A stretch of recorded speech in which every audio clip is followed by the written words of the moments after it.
Hello friends, एचएसएफ में आपका स्वागत है। मैं हूं अबू साहबान हैदर। फ्रेंड्स, पिछले क्लास में हमने सॉलिड लिक्विड गैस पढ़ा था स्टेट्स ऑफ मैटर में। सॉलिड लिक्विड गैस में हमने उसका बेसिक इंट्रोडक्शन, डेफिनेशन और प्रॉपर्टीज़ पढ़ लिया था।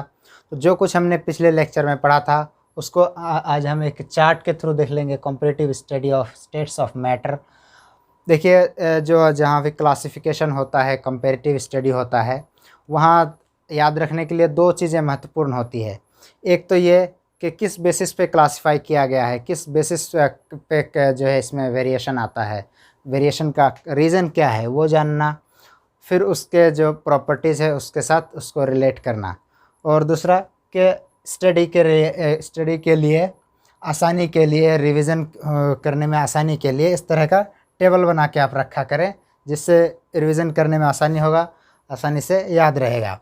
तो यहाँ जो मेन रीज़न है वेरिएशन का, वो जो है कैरेक्टरिस्टिक प्रॉपर्टीज़ है पार्टिकल्स का। और कैरेक्टरिस्टिक प्रॉपर्टीज़ पार्टिकल्स का हमने पढ़ा है पिछले लेक्चर्स के अंदर। क्या है कि स्पेसेस होता है पार्टिकल्स के बीच, और फोर्स ऑफ अट्रैक्शन होता है पार्टिकल्स के बीच, और पार्टिकल्स मूव करते हैं यानी उसके पास काइनेटिक एनर्जी होता है। तो आइए ये चार्ट एक बार फिर से हम लोग देख लेते हैं।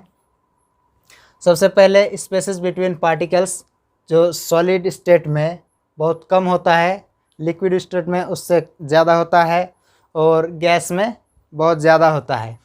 Forces of attraction between particles solid state में बहुत स्ट्रॉन्ग होता है, लिक्विड स्टेट में वीक होता है, और गैसेस स्टेट में बहुत वीक होता है, बहुत कमज़ोर होता है। नेचर की अगर बात करें तो सॉलिड रिजिड होता है, दृढ़ होता है, अपने शेप को मेंटेन करता है। लिक्विड फ्लूइड होता है, फ्लो करता है, बहता है। गैस है वो उससे भी ज़्यादा फ्लूइड होता है, उससे भी ज़्यादा फ्लो करने का क्षमता रखता है। कंप्रेसिबिलिटी यानी इसको कंप्रेस करना, दबाना, इसकी अगर बात करें तो सॉलिड में लगभग नेग्लिजिबल मतलब लगभग नहीं के बराबर, नगण्य। लिक्विड में बहुत कम, गैस में बहुत ज़्यादा। गैस में इतना ज़्यादा कंप्रेसिबिलिटी होता है कि गैस को हम लोग कंप्रेस करके लिक्विफाई कर सकते हैं। जैसे लिक्विफाइड पेट्रोलियम गैस आता है, एलपीजी, जो जिसका हम लोग डेली लाइफ में इस्तेमाल करते हैं खाना वाना पकाने में। तो उसको गैस को हम लोग कंप्रेस करके लिक्विफाई करते हैं, और जो उसके बाद लिक्विफाई करके सिलेंडर में भरा जाता है। उसके बाद अगर शेप की बात करें तो सॉलिड का शेप, सॉलिड का आकार निश्चित होता है, ठीक है। वहीं लिक्विड का कोई निश्चित आकार नहीं होता है। लिक्विड को जिस किसी भी कंटेनर में, बर्तन में डालेंगे उसी के आकार का वो हो जाएगा, उसी का आकार ले लेगा। गैस का भी कोई आकार नहीं होता है।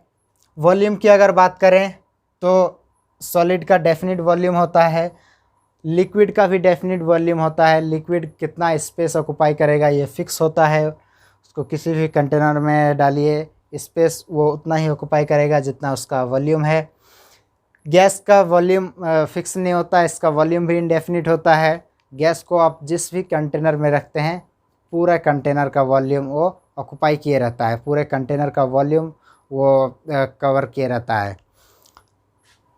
उसके बाद डेंसिटी की बात कर लेते हैं। डेंसिटी सॉलिड में हाई, लिक्विड में मॉडरेट, यानी सॉलिड से कम डेंसिटी होता है, गैस से ज़्यादा। गैस में डेंसिटी बहुत लो होता है क्योंकि गैस में पार्टिकल बहुत दूर दूर होता है। काइनेटिक एनर्जी की बात करें तो काइनेटिक एनर्जी सॉलिड में लो होता है। सॉलिड के पार्टिकल्स आपको पिछले लेक्चर्स में देखा है कि सॉलिड के particle only oscillates about their fixed position. They do not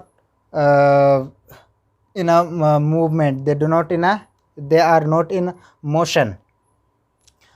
But in liquid, kinetic energy is comparatively high. Liquid के जो पार्टिकल्स है उनमें मूवमेंट होता है, गति होता है। और गैस में काइनेटिक एनर्जी सबसे ज़्यादा होता है, वेरी हाई होता है। डिफ्यूज़न की बात करें, डिफ्यूज़न क्या होता है? इंटरमिक्सिंग ऑफ टू और मोर सब्सटेंसेस बाय देयर ऑन। ये हम लोगों ने पिछले लेक्चर्स के अंदर बेसिकली इसको बेसिक देखा है। उसके बाद नेग्लिजिबल होता है ये डिफ्यूज़न सॉलिड में, लिक्विड में डिफ्यूज़न होता है, स्लो होता है। गैस में डिफ्यूज़न होता है, बहुत फास्ट होता है। डिफ्यूज़न का ये ऐसे भी हम लोग कह सकते हैं कि डिफ्यूज़न सॉलिड से ज़्यादा लिक्विड और उससे ज़्यादा गैस।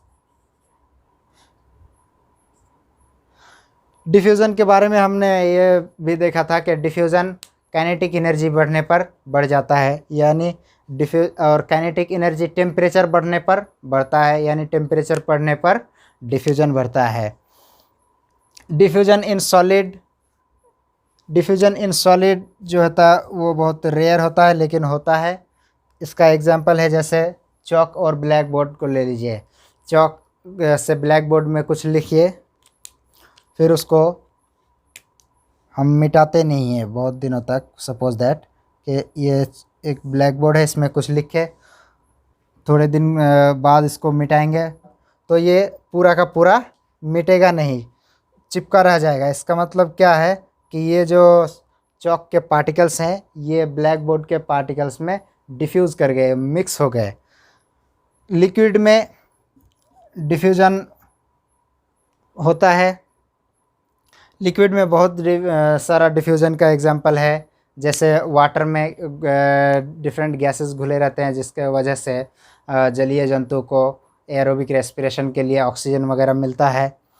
सारे गैसेस वाटर में लगभग घुले रहते हैं, वाटर लेक्स में, पॉन्ड्स में, सीज में, ओशियन में, जिसके वजह से एरोबिक के जो जीव जंतु है वो भी वाटर में एग्जिस्ट कर पाते हैं। गैस में अगर डिफ्यूज़न का एग्जांपल लेना चाहे तो गैस में बहुत सारा, जैसे परफ्यूम है।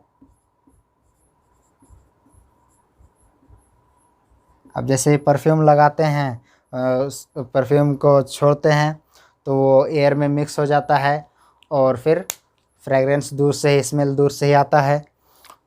इसी तरह अगरबत्ती है, ऐसे बहुत सारा एग्जांपल है। तो ये जो कंपैरेटिव स्टडी को इस तरह से आपने भी चार्ट बना लेना है और फिर इससे आपको रिवीजन करने में आसानी मिलेगी। उसके बाद हम लोग देखिए कुछ ऐसे सब्सटेंस है हमारे नेचर में पाए जाते हैं जिसके बारे में स्टूडेंट को अक्सर कन्फ्यूजन होता है कि ये सॉलिड है कि लिक्विड है, क्योंकि उसमें कुछ प्रॉपर्टीज़ ऐसे हैं जो कन्फ्यूजन क्रिएट करते हैं। जैसे एक एग्जांपल लेते हैं हम लोग, रबर।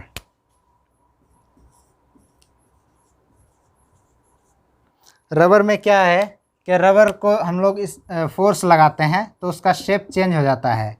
हम लोग देखते हैं इधर से फोर्स लगाए तो ये आकार में परिवर्तन हो गया, बड़ा हो गया।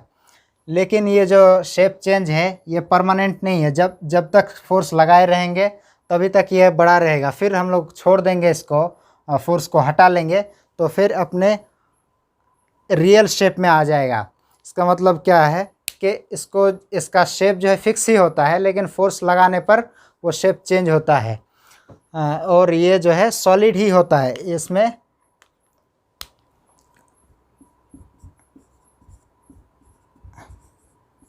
ये सॉलिड ही होता है। इसी प्रकार स्पॉन्ज होता है, उसमें भी स्टूडेंट को कई बार कन्फ्यूजन रहता है कि ये सॉलिड है कि लिक्विड है, क्योंकि स्पॉन्ज में वॉल्यूम चेंज होता है। कैसे? ये सपोज कीजिए स्पॉन्ज, इसको दबाते हैं तो ये सिकुड़ जाता है, थोड़ा सा वॉल्यूम बच जाता है, फिर छोड़ देते हैं तो फिर पूरा वॉल्यूम आ जाता है इसका। तो ऐसा क्यों होता है? देखिए ये भी सॉलिड ही है। ऐसा इसलिए होता है क्योंकि इसके अंदर पोर रहता है, बहुत सारा छेद रहता, छोटा छिद्र रहता है और उनमें भरा रहता है एयर, यानी गैस। एयर जो भरा रहता है उसमें, वो एयर जब हम लोग इसमें फोर्स करते हैं, कंप्रेस करते हैं तो निकल जाता है, जिसकी वजह से वॉल्यूम घट जाता है। और फिर अगर उसको छोड़ देते हैं तो फिर वही एयर फिर उसके अंदर, उन पोर्स के अंदर घुस जाता है, जिसकी वजह से फिर अपने पुराने शेप में आ जाता है। तो अगर इसको हम लोग बेसिक फंडामेंटल कॉन्सेप्ट के थ्रू जाएँ, पार्टिकल्स के कॉन्सेप्ट के थ्रू जाए, तो इनके पार्टिकल्स जो है वो सॉलिड के पार्टिकल्स ही हैं, वो सॉलिड जैसे ही होते हैं और ये भी सॉलिड ही है। ठीक है, तो इन चीज़ों में जब भी आपको ऐसा कोई कंफ्यूजिंग चीज़ दिखे तो उसमें आप बेसिक कॉन्सेप्ट के थ्रू जाएं कि पार्टिकल्स के बीच स्पेसेस रहता है कि नहीं रहता है, पार्टिकल्स के बीच फोर्स ऑफ अट्रैक्शन कैसा रहता है, पार्टिकल्स के बीच काइनेटिक एनर्जी कैसा रहता है। उस आधार पे आप डिसाइड करने का कोशिश करें, तब आपको कन्फ्यूजन नहीं होगा। 3 states of matter solid liquid gas को पढ़ लेने के बाद हमारे मन में अब ये सवाल आता है कि क्या ये जो किसी भी सब्सटेंस का स्टेट है, कोई सब्सटेंस सॉलिड है या लिक्विड है, गैस है, वो परमानेंट है या वो इंटरकन्वर्टिबल है।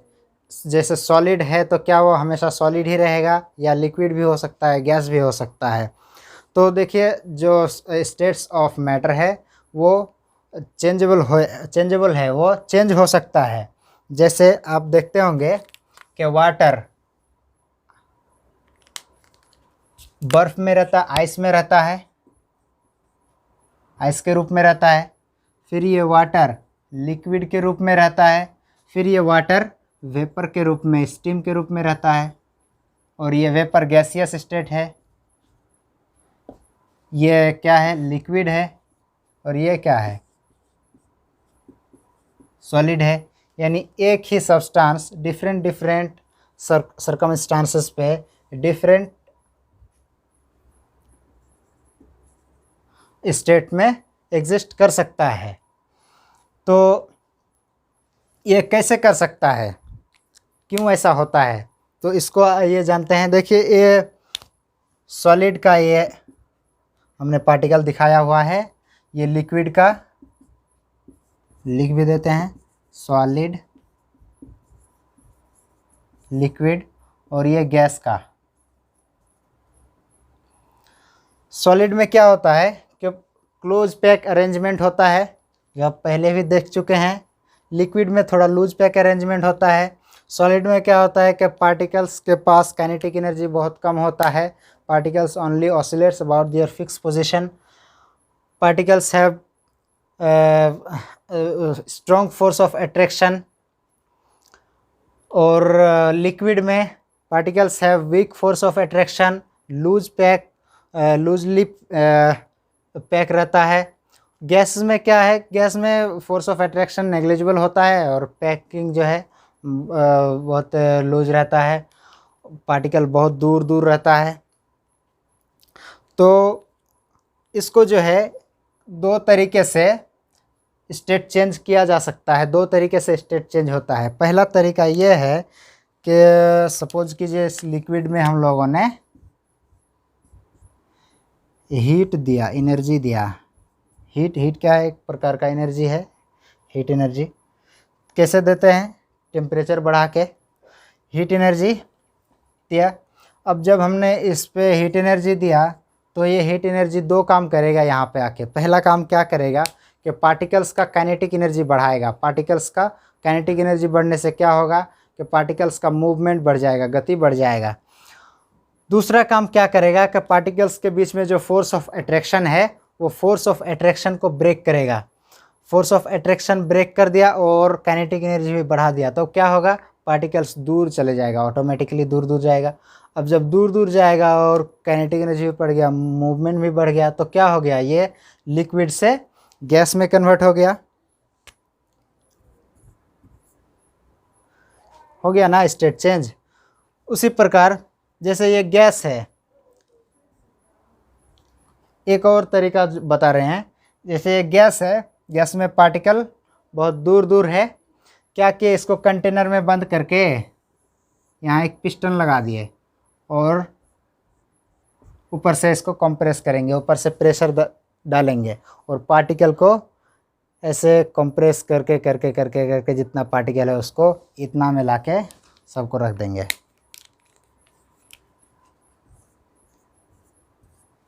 इतने जगह में वॉल्यूम घटा दिए। वॉल्यूम जब घटा दिए तो पार्टिकल्स के बीच ऑटोमेटिकली फोर्स ऑफ अट्रैक्शन बढ़ जाएगा, पास पास आ गया तो, जिसके वजह से क्या होगा कि गैस जो है लिक्विड में कन्वर्ट हो जाएगा। यानी यहाँ क्या किया हम लोगों ने यहाँ प्रेशर अप्लाई किया। इस तरह से हम लोग देखते हैं कि टेम्परेचर और प्रेशर, इन दोनों के माध्यम से पार्टिकल, ये जो स्टेट्स है, इसको चेंज किया जा सकता है स्टेट्स इन दोनों के वेरिएशन से, टेम्परेचर बढ़ाने या घटाने, प्रेशर बढ़ाने या घटाने के वजह से स्टेट चेंज हो सकता है। ये जो है हम लोगों ने अभी अभी देखा। तो कैसे होता है टेम्परेचर चेंज करने पर और प्रेशर चेंज करने पर, ये हम लोग अब डिटेल से देखेंगे। तो टेम्परेचर चेंज करने पर क्या प्रभाव पड़ता है स्टेट्स ऑफ मैटर पे, ये हम लोग देखने जा रहे हैं, जिसमें सबसे पहला है मेल्टिंग। मेल्टिंग क्या है? देखिए, मेल्टिंग एक प्रोसेस है। क्या होता है कि सॉलिड पे जब हम लोग टेम्परेचर देते हैं, बढ़ाते हैं, तो टेम्परेचर बढ़ाते हैं तो क्या करते हैं हम लोग? हीट एनर्जी देते हैं। जब सॉलिड पे हीट एनर्जी देते हैं तो क्या होता है कि एक ऐसा पॉइंट आता है टेम्परेचर का जिस पे जाके सॉलिड वो पिघल के मेल्ट होके लिक्विड में कन्वर्ट हो जाता है।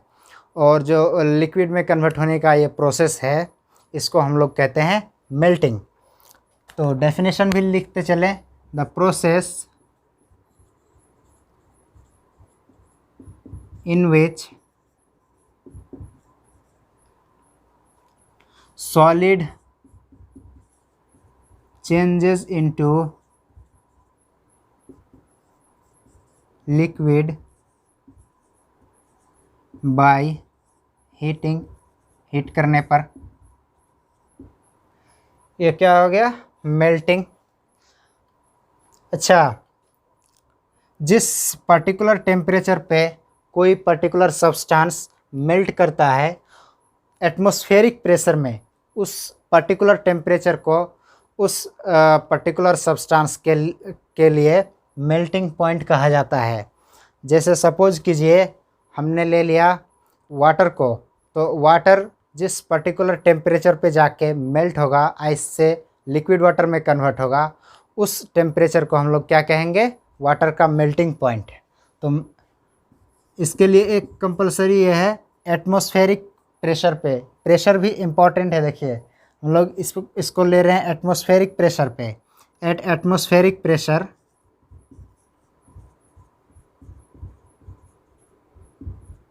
The temperature at which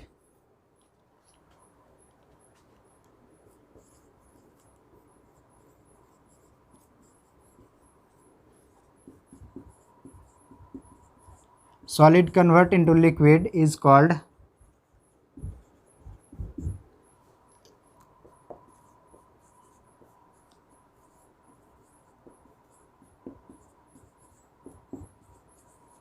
its melting point।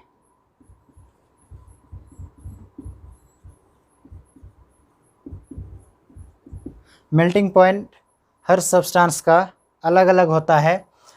कुछ यहाँ पे एग्जांपल दिया हुआ है। वाटर का मेल्टिंग पॉइंट 0 डिग्री सेल्सियस है।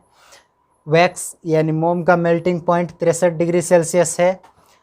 आयरन का मेल्टिंग पॉइंट 1535 डिग्री सेल्सियस है, 1535 डिग्री सेल्सियस है। मेल्टिंग के लिए एक और इम्पॉर्टेंट पॉइंट ये है कि मेल्टिंग में जो सब्सटेंस है वो एनर्जी गेन करता है, एनर्जी देना पड़ता है तब जाके मेल्ट होता है। तो यहाँ आप लिख लीजिए एनर्जी गेन्स, एनर्जी लिख लीजिए।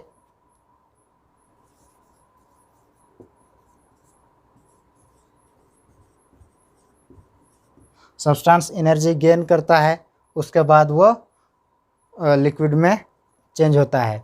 ठीक इसका ऑपोजिट जो है प्रोसेस है फ्रीजिंग। फ्रीजिंग में क्या होता है कि फ्रीजिंग में कूल करने पर, ठंडा करने पर वो जो लिक्विड है सॉलिड में कन्वर्ट होता है। कूल करने पर लिक्विड सॉलिड में कन्वर्ट होता है और इस प्रोसेस को फ्रीजिंग कहते हैं। फ्रीजिंग भी इसी मेल्टिंग पॉइंट पर ही होता है। फ्रीजिंग भी मेल्टिंग पॉइंट पर होता है और फ्रीजिंग के लिए जो मेल्टिंग के लिए एनर्जी गेन करता है, लेकिन फ्रीजिंग में एनर्जी लूज़ करता है। जितना एनर्जी गेन करके मेल्ट हुआ है, ठीक उतना ही एनर्जी लूज़ करके फ्रीजिंग होगा, फ्रीज होगा। तो इस पे भी डेफिनेशन लिख लीजिए, the process at which liquid changes into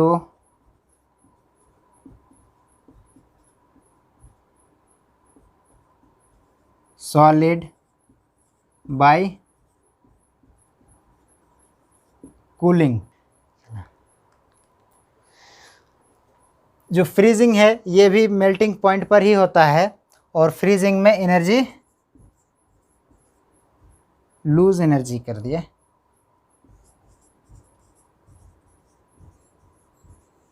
freezing में सब्सटेंस क्या करता है, एनर्जी लूज करता है।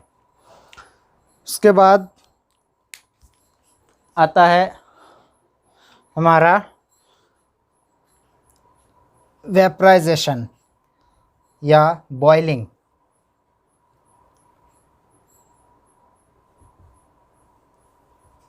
बॉइलिंग क्या होता है? बॉइलिंग एक ऐसा प्रोसेस है जिसमें हीट करने पर लिक्विड रैपिडली चेंज हो जाता है, किसमें? गैस में। बॉइलिंग इज अ प्रोसेस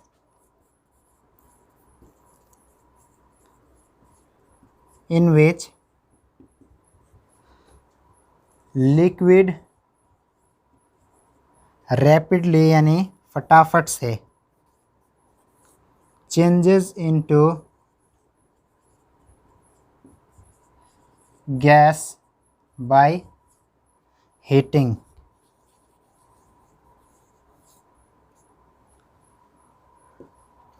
और जिस टेम्परेचर पे बॉइलिंग होता है उस टेम्परेचर को हम लोग क्या कहते हैं? Boiling point. इसके लिए भी शर्त है एटमॉस्फेरिक प्रेशर पे, क्योंकि प्रेशर मायने रखता है। बॉइलिंग पॉइंट भी किस पे लेते हैं हम लोग? एटमॉस्फेरिक प्रेशर पे। ये आपने याद रखना है।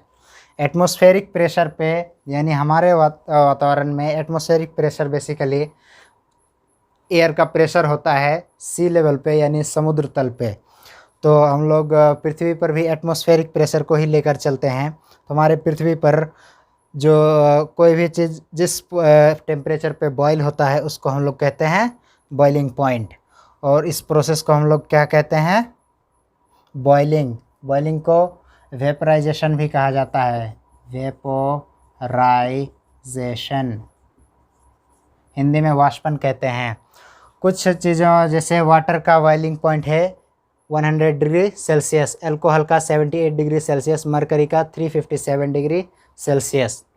इस पर्टिकुलर टेम्परेचर पे पहुंचकर ये पर्टिकुलर जो लिक्विड है मरकरी गैस में कन्वर्ट होता है। ठीक इसका ऑपोजिट प्रोसेस है कंडेंसेशन। कंडेंसेशन में क्या होता है? कंडेंसेशन में गैस चेंजेस इनटू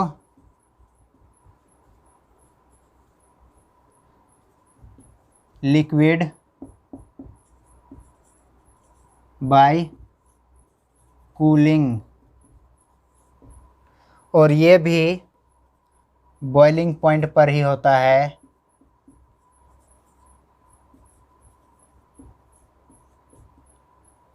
और यहाँ एनर्जी गेन होता है। इसको चेंज करने के लिए हम लोग क्या करते हैं? एनर्जी देते हैं, और ये एनर्जी रिलीज करता है, लूज करता है एनर्जी।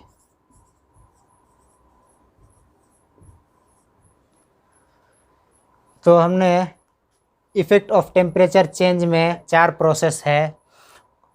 क्या क्या 4 प्रोसेस है? मेल्टिंग, फ्रीजिंग, बॉइलिंग और कंडेंसेशन। चारों देख लिया। अब कुछ ऐसे सब्सटेंस है जो कि अगर सॉलिड से गैस में जाना है तो वो सॉलिड है, पहले वो कन्वर्ट होगा लिक्विड में और फिर वो कन्वर्ट होगा गैस में। लेकिन कुछ ऐसे सब्सटेंस है जिसका कहना है कि भैया हमको सॉलिड से गैस में जाना है, तो हम ये लिक्विड में क्यों जाएं? नहीं जाएंगे लिक्विड में, बीच से वो लिक्विड में नहीं जाता है। तो ऐसे सब्सटेंस को अब हम देखते हैं।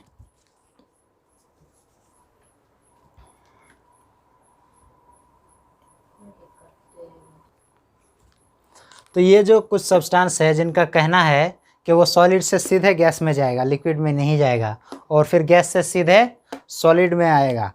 तो ये जो प्रोसेस है जिसके तहत सॉलिड सीधे गैस में कन्वर्ट हो जाता है और फिर गैस सीधे सॉलिड में कन्वर्ट हो जाता है। इस प्रोसेस को हम लोग क्या कहते हैं? सब्लिमेशन, हिंदी में ऊर्ध्वपातन कहते हैं। सब्लिमेशन क्या है? सब्लिमेशन एक प्रोसेस है जिसमें सॉलिड गैस में कन्वर्ट हो जाता है और गैस लिक्विड में without going to solid gas में कन्वर्ट होता है और गैस सॉलिड में without passing through the phase of liquid, यानी लिक्विड अवस्था में नहीं जाता है। इसका आप डेफिनेशन भी लिख सकते हैं, डेफिनेशन लिख लीजिएगा खुद से। अच्छा, जो सॉलिड है और वो सबलाइम हुआ होके गैस, वो गैस बना कन्वर्ट हुआ, सॉलिड कन्वर्ट हो जाता है जब गैस में, तो उसको हम लोग कहते हैं सबलाइम। और गैस जब कन्वर्ट होता है सॉलिड में, उसको कहते हैं सब्लिमेट। ये क्लियर है? इसके कुछ एग्जांपल्स है, जैसे कार्बन डाइऑक्साइड, आयोडीन, कैम्फर, ये ऐसे सब्सटेंसेस है जो सब्लिमेशन शो करते हैं। हम क्या करते हैं कि यहाँ पे सॉलिड लिख दिए, लिक्विड दे दिए चलिए, और गैस दे दिए। ये क्या हो गया? सॉलिड से गैस में हो गया। इसको क्या कहेंगे? सब्लिमेशन कहेंगे।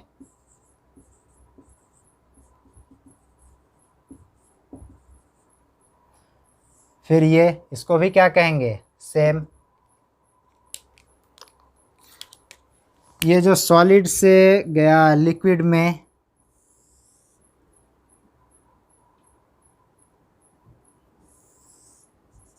इसको क्या कहेंगे? सॉलिड से लिक्विड में गया, इसको मेल्टिंग, अभी देखा हमने।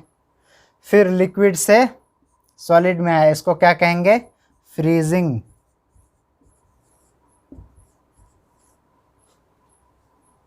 फ्लो चार्ट समझ में आ रहा है ना?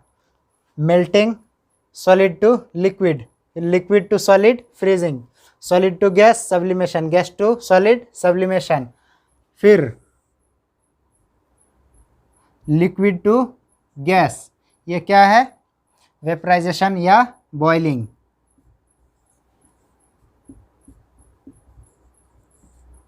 और गैस टू लिक्विड, ये क्या है? यह है कंडेंसेशन। आप भी इस फ्लो चार्ट को बनाए रखिए। इसमें एक ही चार्ट में, एक ही साथ में हम लोग 1 2 3 4 5 प्रोसेस को एक साथ में देख सकते हैं। इससे क्या होता है? रिवीजन करने में आसानी होता है। तो आज के लेक्चर में इतना ही, फिर हम लोग कंटिन्यू करेंगे नेक्स्ट क्लास में। धन्यवाद।